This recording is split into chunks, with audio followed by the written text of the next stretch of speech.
So today's topic is about reactivity, but who wasn't here yesterday? There was quite a few, right? One, two, three. Were you guys here yesterday? Okay. Okay. Why don't you guys, if we could, can we skip ahead to this slide here? Can you guys find the next page in? I think I'll start here just as kind of a recap of what we talked about last day. Last day, we discussed 4 words of vocabulary you need to know. And if you'd like to, you can write this down below, but this was a recap from yesterday. The 4 words I need you to know are reduction,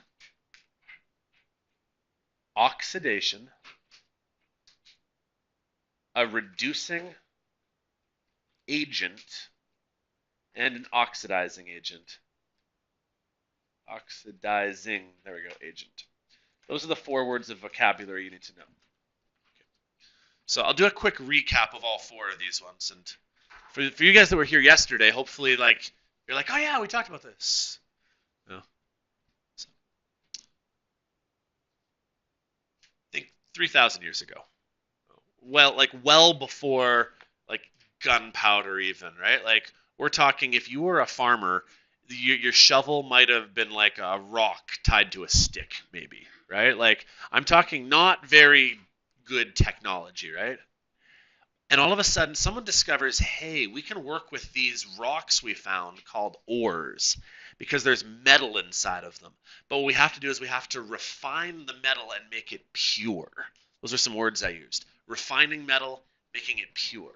A good example would be this top one that's sitting up here. You go mining in the ground and you find this rock, Fe2O3.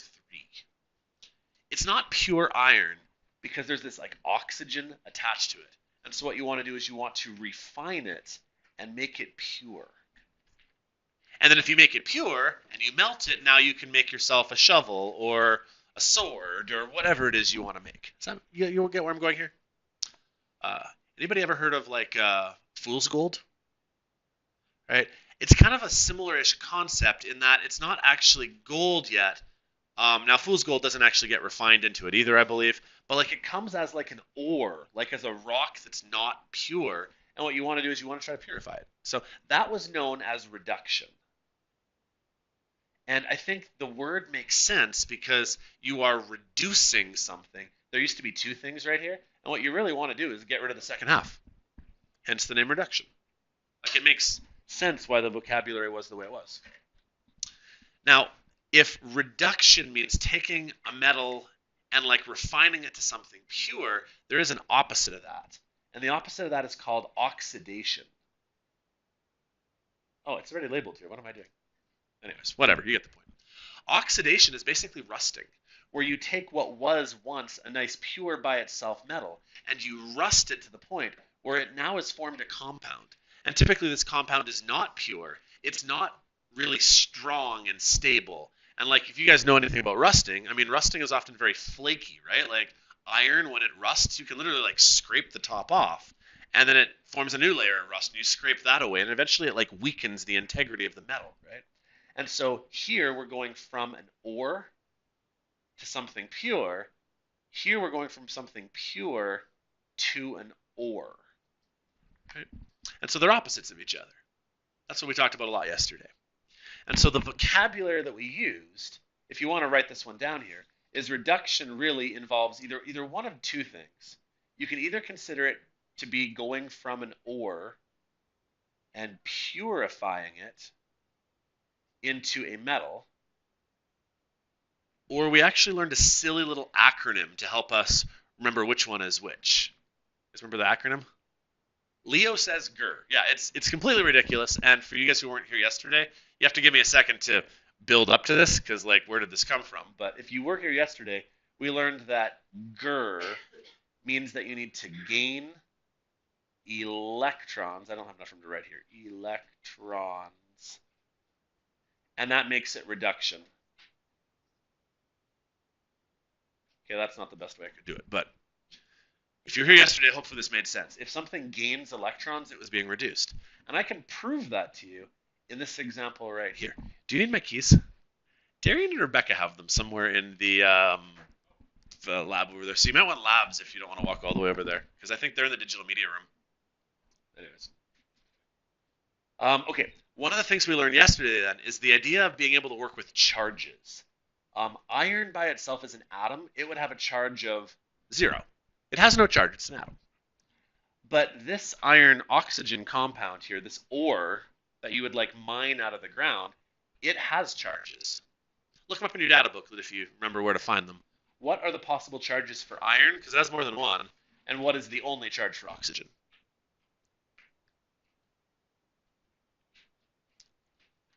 So, Rylan, you found it. What are the charges for iron? Yeah, it's +3 or +2. I believe this one's +3. And then oxygen has a charge of -2. And hopefully that makes sense to you in terms of how molecules fit together, because if you have 2 plus 3s, that's +6. If you have 3 minus 2s, that's also +6. Now, although we know this was reduction because it went from an ore to a metal, we can also use the Leo says Gur idea as well, because here iron went from +3 to 0. Now, this took a little while to wrap heads around. Can you change your positiveness? No, because you can't change protons. If you change the protons of iron, it's no longer iron. Iron is literally defined by its protons, so you can't change protons. But you know what you can do is you can change electrons. So then the question you have to ask is, if you go from a +3 down to a 0, did you gain electrons or lose electrons? And you gained them.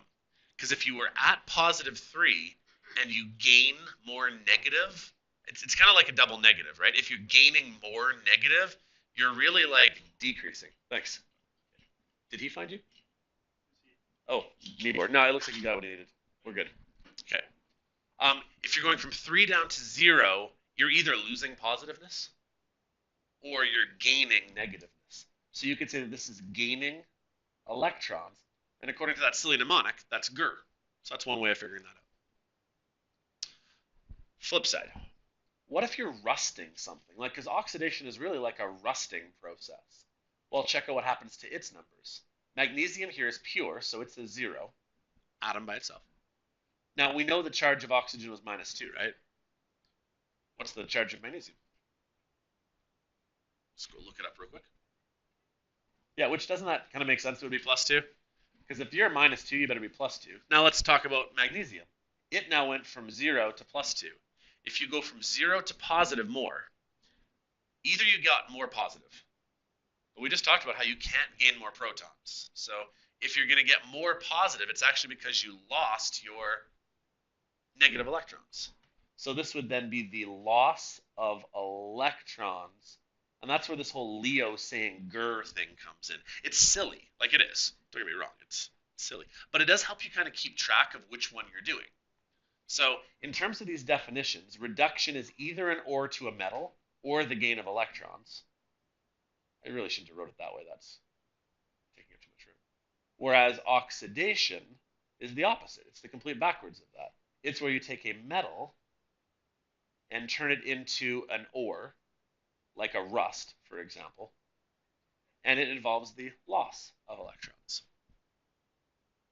I'm going to do a brief aside for a second. I told you that my ultimate goal in this unit is to talk to you about a battery. What's the point of a battery? A battery provides electricity. Do you guys know what electricity is?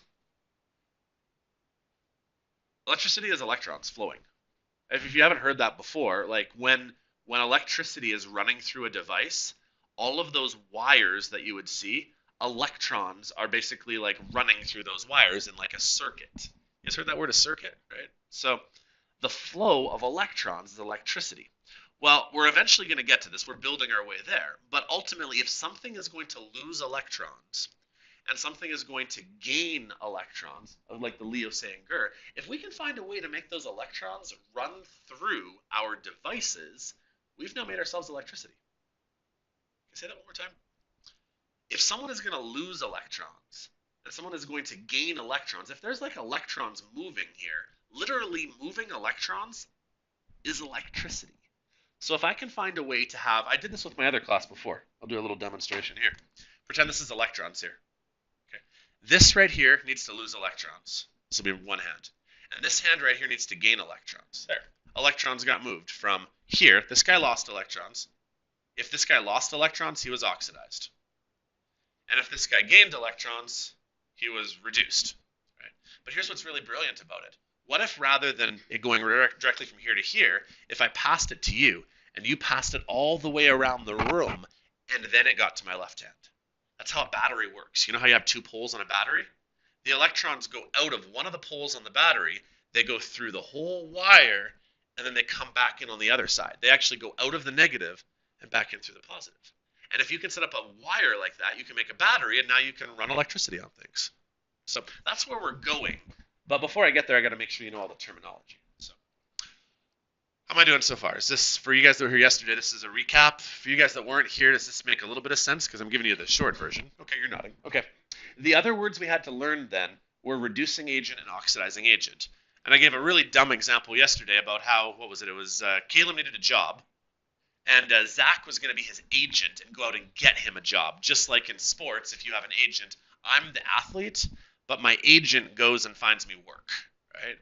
So the reducing agent is someone who causes somebody else to reduce. In my example up here, who is going to reduce? Well, this iron ore is going to reduce into iron solid. But it doesn't just do that by itself. It needs someone else to give it a kickstart. And so the other somebody else is the reducing agent. Does the reducing agent reduce? No. The reducing agent causes this guy to reduce. And it just takes a while to wrap your head around that idea of vocabulary. Same thing happens in oxidizing. Magnesium here is going to oxidize, but it doesn't just do that on its own. It oxidizes because of an oxidizing agent helping it to. So the oxidizing agent right here, which in this case is probably like oxygen gas, it causes the magnesium to turn into its ore. So if I were to write these down right here, a reducing agent causes something else to reduce. Hopefully you guys can read my writing there. And the oxidizing agent, oops, sorry. Where were we?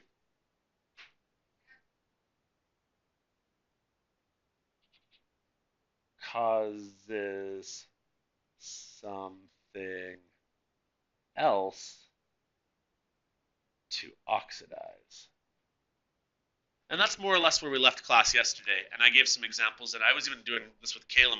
Your first like 3 or 4 questions on the assignment are all about just, I give you an equation, and you just try to tell me who's oxidizing, who's reducing. So if it's cool with you guys, can I just do like one pretend example, then I'll get back to our notes? So I'll just make one up here if I can.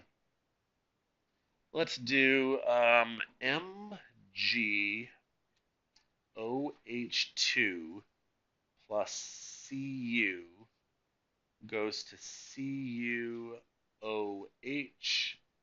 plus Mg. Let's let this be our equation.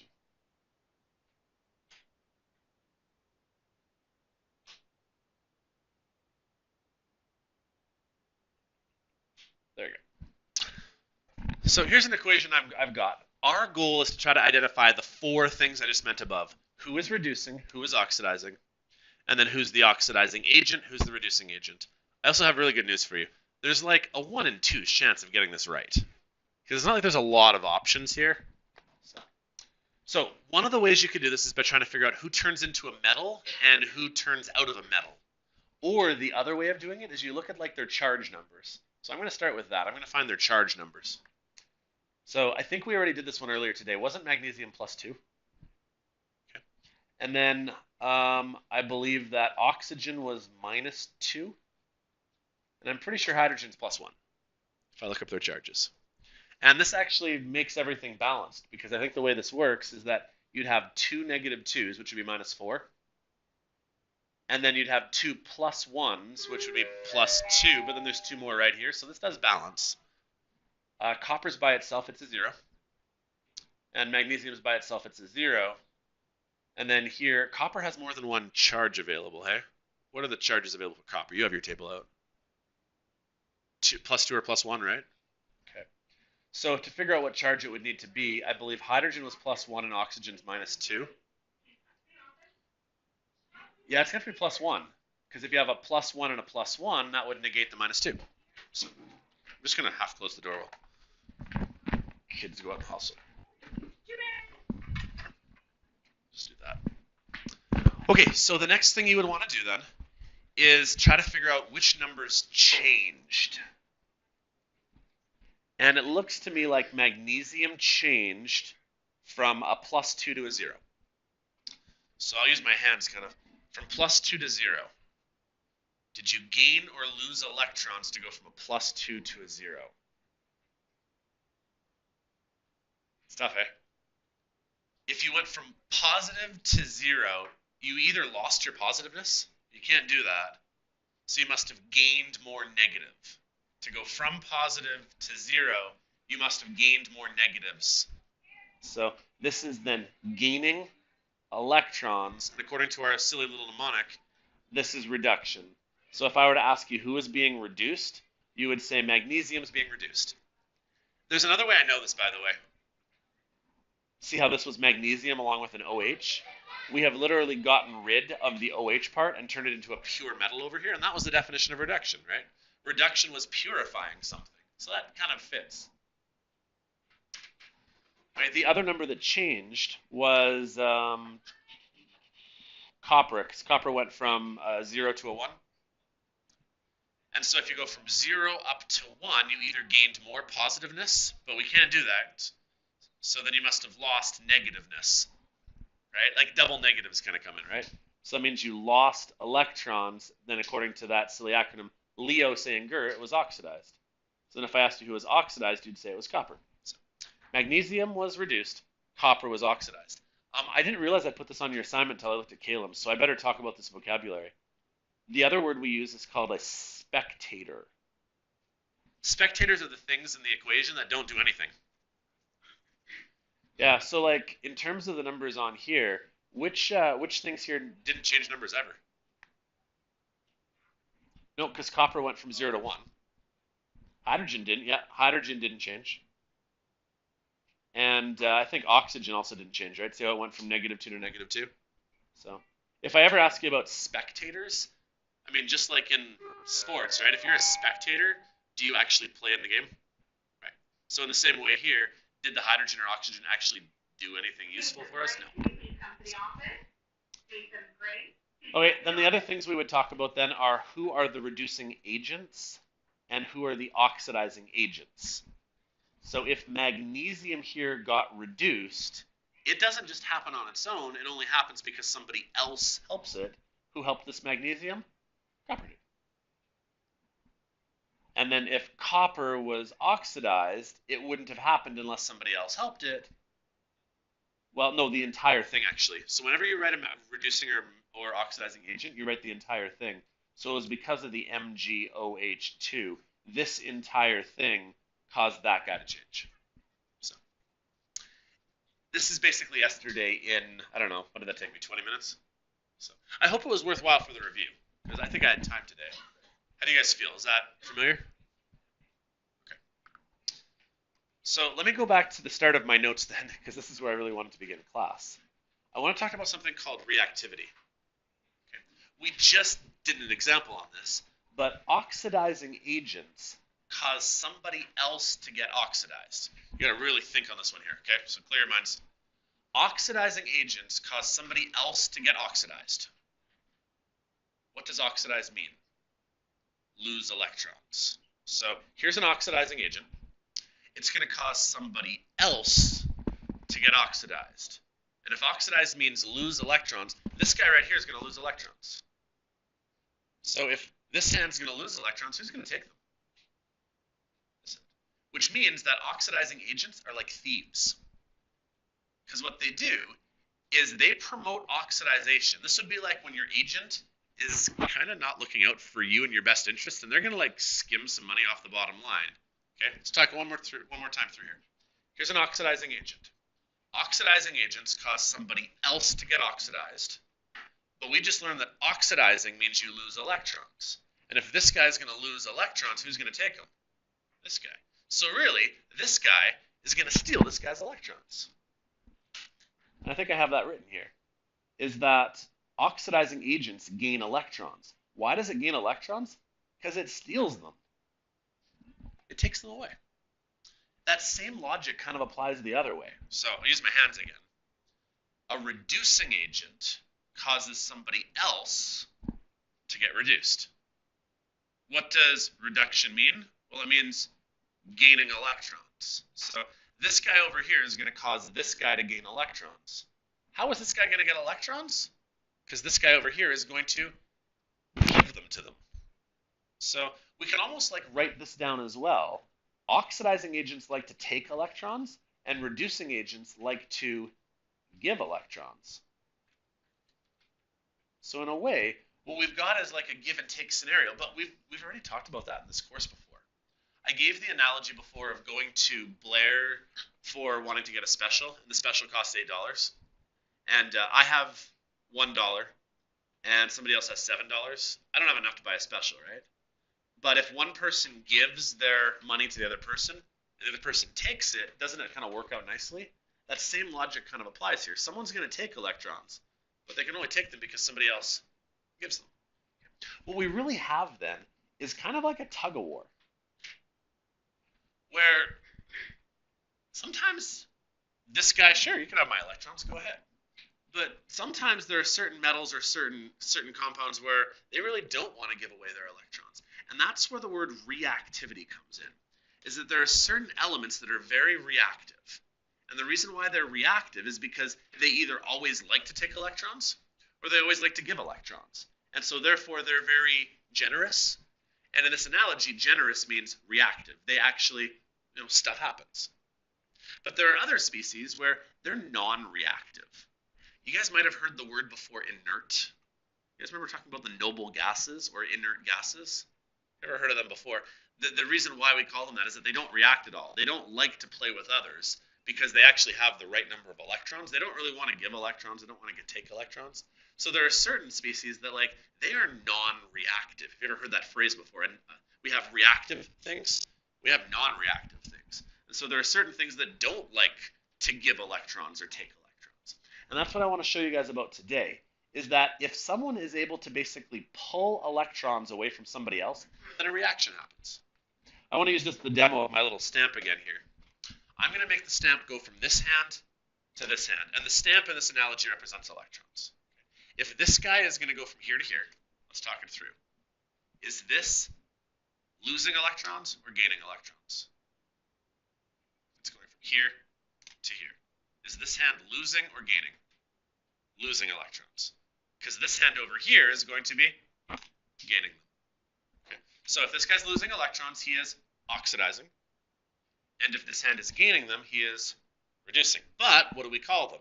If this guy is losing electrons and oxidizing, this hand is the oxidizing agent.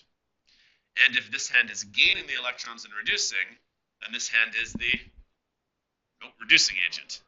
You'll get it, though. It takes a little while to wrap your head around. But basically what happens is electrons go from a reducing agent to an oxidizing agent. Well, what happens if this hand right here, he tries to steal the electrons, but he can't? Because for whatever reason, it's a non-reactive metal. What happens if this hand tries to reach in and take the electrons, but it physically can't? That's where the word non-spontaneous kind of comes in, where there are certain things where they're non-reactive. That's my goal today. So I got to get moving though, because I'm taking really long here. Here's another pictorial way of trying to describe that. This is left hand and right hand again. This guy right here is going to lose some electrons. I'm going to draw a little arrow and say this one's going to lose the electrons. This guy's going to gain the electrons. So if this guy is oxidized, this guy's the oxidizing agent. And if this guy is reduced, then this guy's the reducing agent. So electrons always go from a reducing agent to an oxidizing agent. This guy is like a thief. He's trying to steal electrons. And this guy right here is generous. And if that's the way that it works, we have electricity. Can I say that one more time? If we can make this guy donate his electrons to this guy right here, we can actually have electricity. Now we have to be careful though. We have to have a circuit. So I can't just go directly from left hand to right hand. I would have to pass that to you, and you guys pass it all the way around the room. And in this analogy, what are you guys representing? Like a circuit. Yeah, you guys represent a wire of some kind, right? So, but what happens then if this guy right here doesn't want to be generous? Or what happens if this thief right here is not very good? That's our goal. So let me keep moving here. Let's skip ahead to this slide here. Can you guys find this slide here?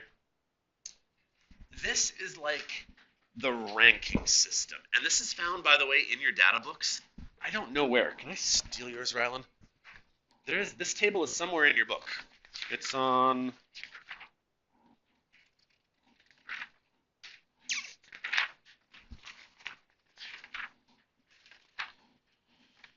Huh. There it is. It's on page 4. Can you see that? Page 4, top left-hand corner. It's called an activity series. Okay? And I need to show you how this table works. Okay? Basically, the concept is that this is like the world rankings for who is good at being a thief and who is not. Okay?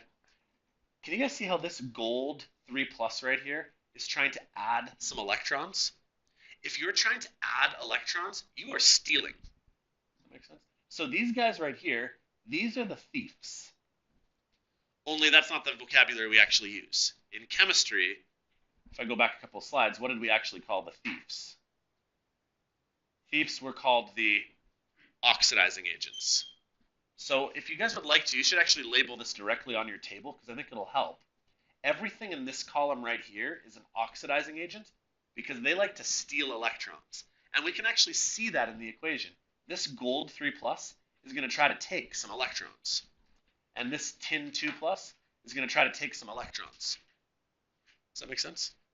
Well, if everything in this column right here is a thief, then everything in this column right here is a victim. I don't know. Let's call them like a donator maybe, or victim.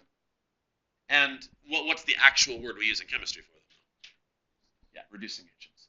So everything in this column right here is a reducing agent. Everything here is an oxidizing agent. Everything here is a reducing agent. And what we have is a ranking system where the strongest of the strong are at the top here and going down. And so what we basically need to do is figure out whether or not, like say gold, let's say gold tries to react with nickel. The way this would work then is gold is very, very, very high in the ranking system and nickel's kind of in the middle. Gold is then going to be a thief and gold will actually take nickel's electrons. So again, with my little stamp here, this is gold, this is nickel. Gold is going to reach in there and steal nickel's electrons away from it. And that occurs if you ever have a downhill trajectory, where in a way, this guy is like the number 1 ranked contender, and this guy down here is like the number 7 contender. Who wins between the number 1 and the number 7? 1 wins, so he steals the electrons. However, it is possible for a scenario to exist where, let's say that cadmium wants to try to react with copper. Well, cadmium is like the number, I don't know, let's say that's about number 9, and copper is number 4. Is cadmium strong enough as the number 9 contender to steal from copper? No. And so what ends up happening is we have no reaction here. Hence the name of the topic, reactivity. Anything that goes in a downhill trajectory, it is highly reactive, it'll occur.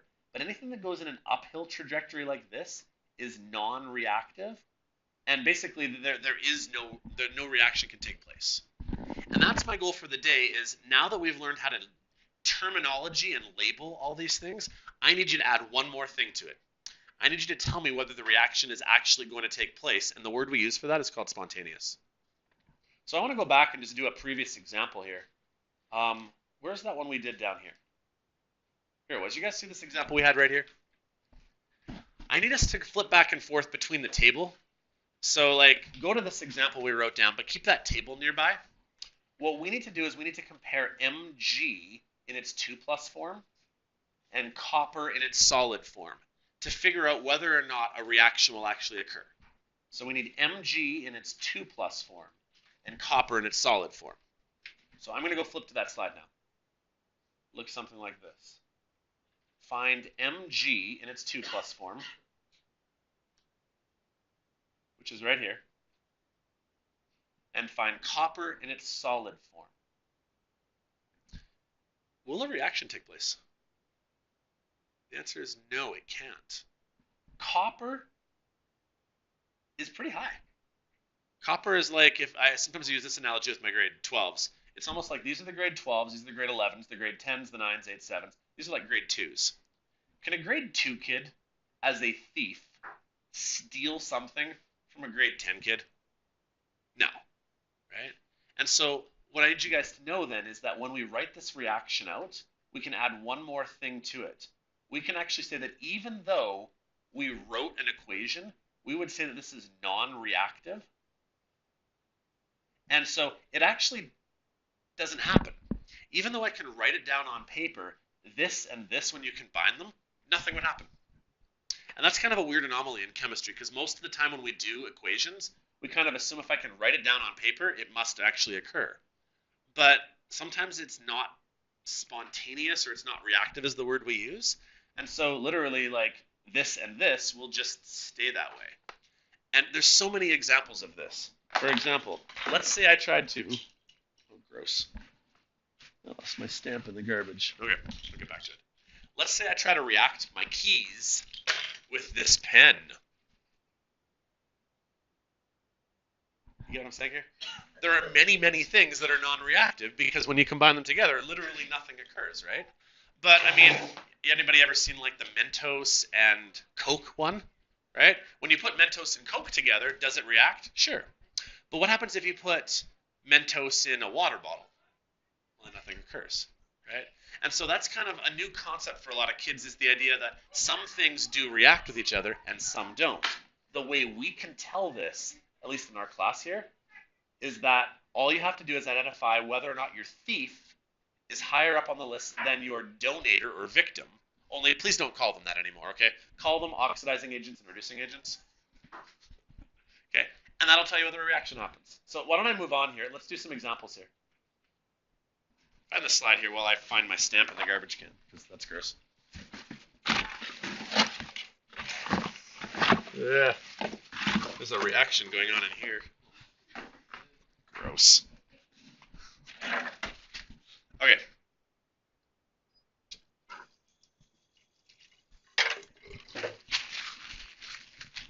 Okay, so here's what it says. We're going to place zinc metal into a solution containing copper 2+.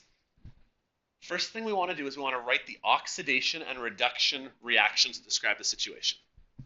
I haven't done a lot of this, but this is actually pretty easy. Here's what you do. We're going to start with zinc metal. And we're going to start with copper 2+. I'm just going to draw some arrows here. What's probably going to happen to the solid zinc? Anyone want to take a stab at it? Is it going to oxidize or reduce if it starts as a metal? What do metals usually do in our example? This is pure. We want to make it impure. Yeah, we want it to oxidize. Yeah. So I'm going to put an O in front of this. We want this to oxidize. And I want to have this guy turn into some sort of compound. Now, I don't actually care what the other half of the compound is. I'm just going to write it in its charged format. I'm going to have it go from zinc solid to zinc 2+. And I just want you guys to know, like that could be like zinc with oxygen, for example. I don't really care who the zinc is with. I just know that it's going from a pure metal, that was pure, to some sort of compound. And so it's going from its solid to its 2+ format. Now, what happens, though, in oxidation? You guys remember the acronym LEO and GER? What happens in oxidation? Does it gain or lose electrons?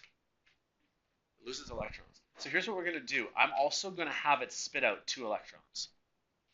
In a way, this is the losing 2 electrons.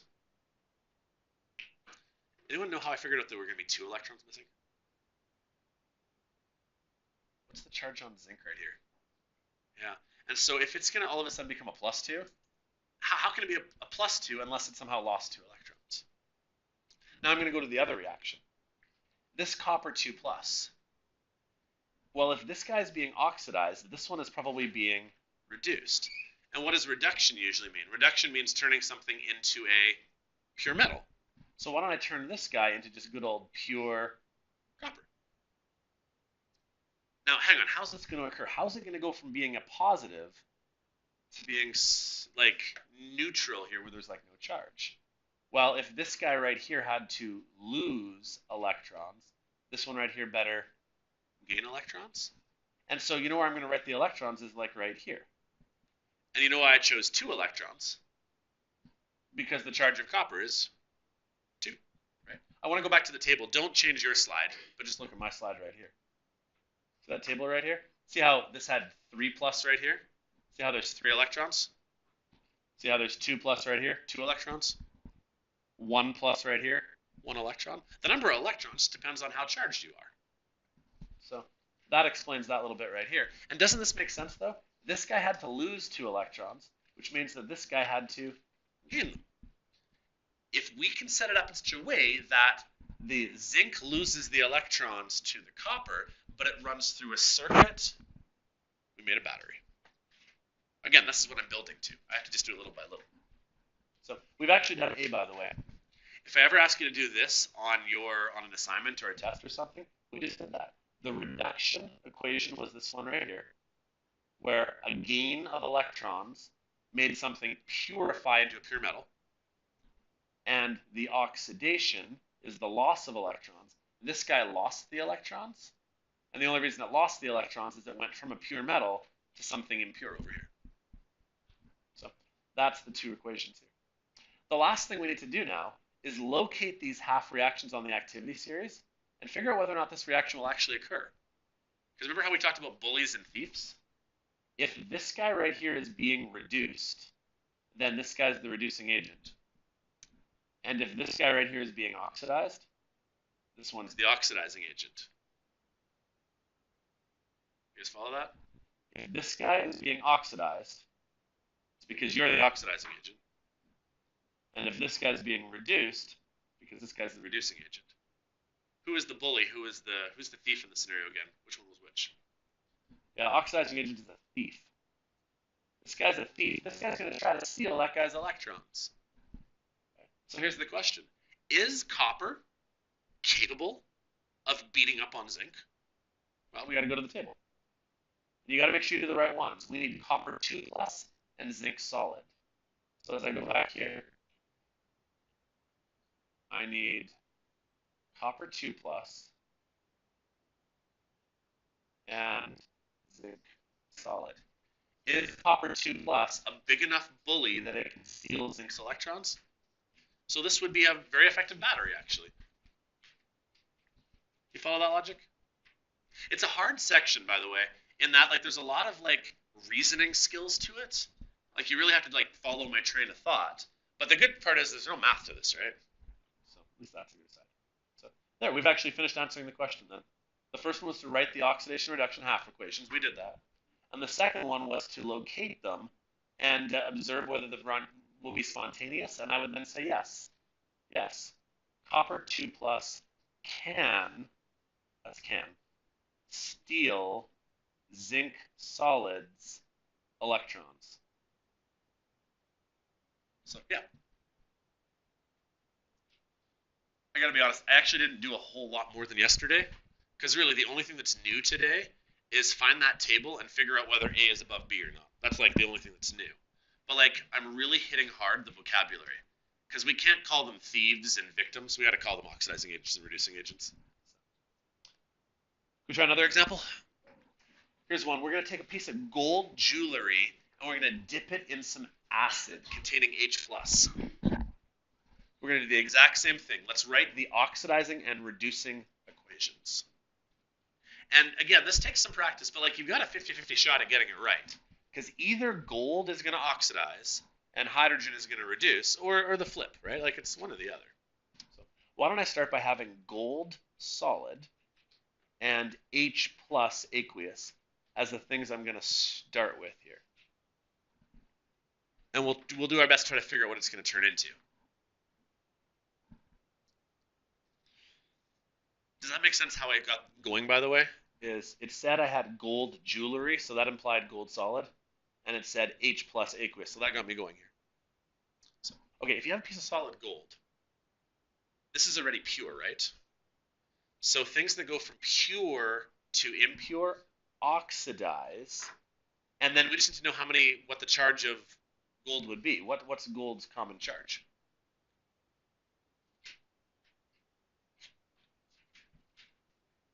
Yeah, a 3 is the one we normally go with. Okay. So we're going to try to make this gold go from solid gold to like ion gold. Yeah, sorry, my AQs are not always the nicest on here. Thanks.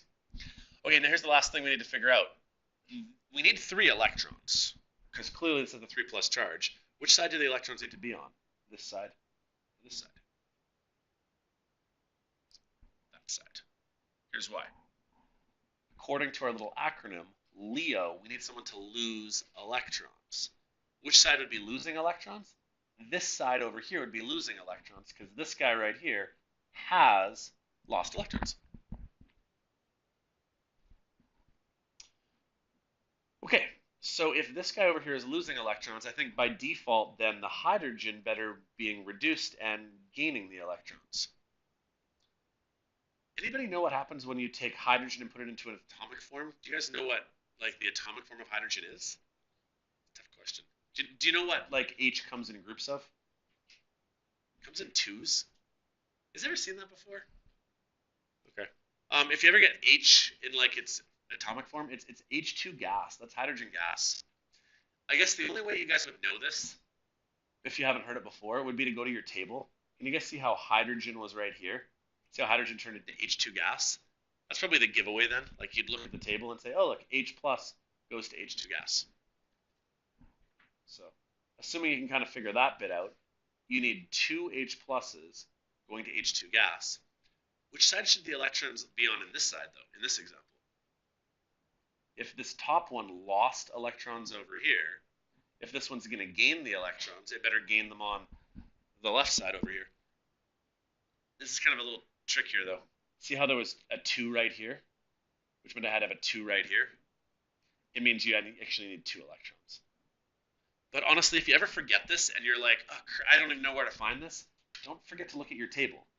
Because your table literally has that reaction just sitting right here waiting for you. Right? 2H plus 2 electrons makes H2 gas. So like you use this table a lot. So I've now done part A. I figured out who is oxidizing. Oh, wrong one. I figured out who is oxidizing and who is reducing. More important question though. We should label some more actually. If this guy is gaining electrons, it's because you are a thief. Am I spelling thief right? That looks wrong. Thief. No, it doesn't look right. First one. I before you. There we go. You're a thief. But we don't call them thieves, we call them oxidizing agents. So really the question is H plus a good enough thief that it can actually steal from gold? So go back to the table.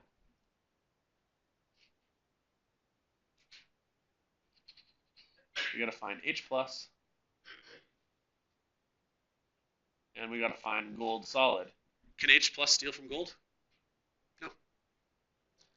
I've never done this before, because although I trust the chemistry, my wife would kill me. I have never actually put my ring in a beaker of acid. But in theory, if I took my wedding ring off and put it in a beaker of acid, it should not react. In the exact same way that my keys and my pen, if I combine them together, they don't react. I've never actually tried it though, because if I was wrong for some reason, Melissa would kill me. But this actually is a good side topic here. This actually explains why certain metals are very valuable. The most valuable metals on Earth, most people think, are probably gold and silver. I want you to look at where they are on the table. Gold and silver are very high here. It's not because gold and silver are the most rare. They are rare, don't get me wrong. We don't find gold just anywhere. And it's not just because they're shiny, but it's actually based on their properties. Gold and silver are non-reactive. Okay? I talked about my wife leaving bobby pins in the shower before, and how like it leaves like that rusty looking coating on the bottom. The reason why is that iron, which is what bobby pins are made out of, iron has a high tendency to react with things. However, when I go in the shower, I don't have to take my wedding ring off because it does not rust or deteriorate in water like other things do. And the reason why is that it's so high on the ranking here that nobody can beat it. And that's why gold and silver are valuable. You just learned something really cool today, hey?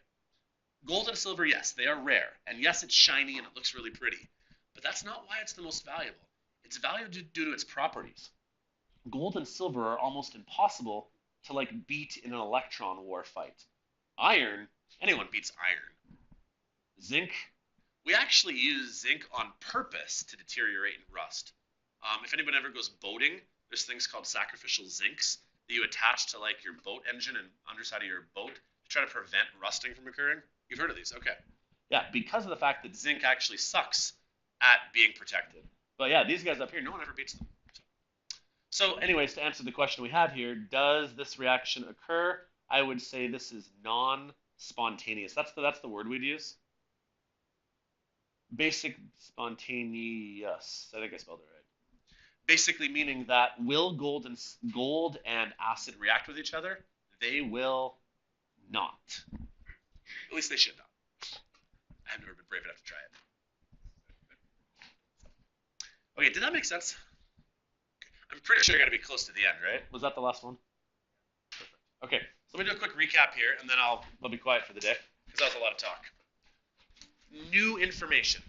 Really, the only thing that was new today was the introduction of the table. And hopefully I've done a good job of leading you up there. Hopefully you kind of actually understand why I was hitting this vocabulary so hard. Because you have to know who oxidizes and who reduces, and how what we call them as oxidizing and reducing agents. Once you wrap your head around that, if this guy's above this guy, the reaction happens. If this one's below this one, no reaction happens. And so one of the things I would ask you to do then, in addition to label all the stuff, is basically tell me, does the reaction occur? Sound good?